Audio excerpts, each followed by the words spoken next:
Hello, I'm Linda Thomas-Greenfield, and I have the honor of representing the United States at the United Nations. I'm thrilled to have the chance to be part of this summit, and I'm thrilled to see students from HBCUs leading the charge through the Green Fund to tackle the climate crisis. Thank you for hosting this event along with your partners. As the proud mom of an HBCU graduate, I know how committed you are to the hard work of racial justice. And as we know all too well, climate justice is key to racial justice. After all, communities of color bear a particularly heavy burden from climate change and pollution. Due to climate-driven changes here in the U.S., Black children are much more likely to be hospitalized or die from asthma than white children. Black people also are more likely to live in areas most affected and damaged by climate change-induced flooding. We've all seen the devastating effects that extreme weather events have had on communities of color, including the damage wrought by hurricanes in my home state of Louisiana. And for over a month, people in Jackson, Mississippi were cut off from clean water after floodwaters overwhelmed the city's water treatment system. This is yet another damning example of how the climate crisis and decades of racial injustice have hurt majority Black cities. Now we have a duty, an obligation, to correct for past injustices and ensure our children have clean air to breathe, clean water to drink, and a healthy environment to live in. The HBCU Green Fund perfectly embodies these aims. Your work has cut energy and water usage, it has reduced the carbon footprint of campuses, and it has engaged students through the HBCU Sustainability Fellows Training Program. Of course, no one expects you to change our country or our world on your own. The hard work of climate justice starts on the grassroots level, but it needs to be picked up by everyone else, by businesses, by philanthropy, and of course, by governments.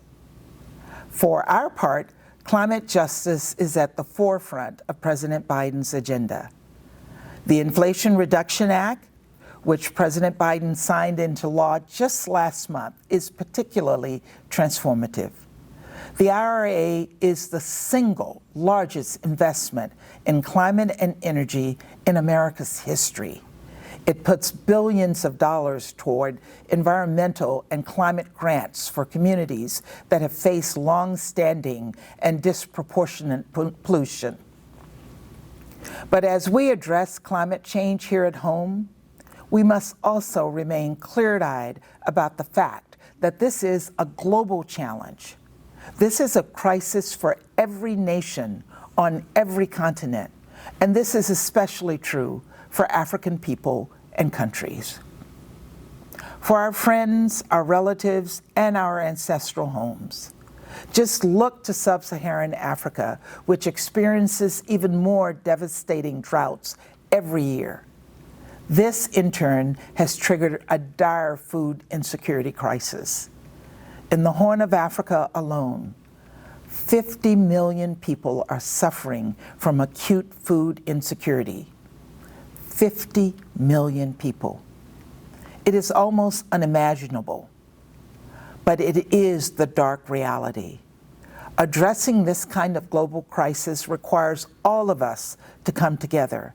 It requires bold, sustained, collective action. And there's no better forum for collective action than the UN. It was created precisely to solve global challenges, and it was created to give every single country a seat at the table as we solve those challenges. So I'm proud that at the UN, we recently established the Permanent Forum for People of African Descent. This forum brings independent experts together to address issues such as climate change that affect the livelihoods of African descendant people. And I was particularly proud that Professor Justin Hansford, an HBCU professor, was elected to serve as an independent expert for that forum. I can also tell you that everyone at the UN is gearing up for COP27, where we're looking forward to pushing for strong, tangible climate commitments. And frankly, I think if world leaders take a cue from the work of change makers like you, we will meet our goals. So thank you. Thank you from the bottom of my heart for your leadership, for your passion, and for your example. You inspire us, you motivate us, and you give us hope for a cleaner, better future. Thank you.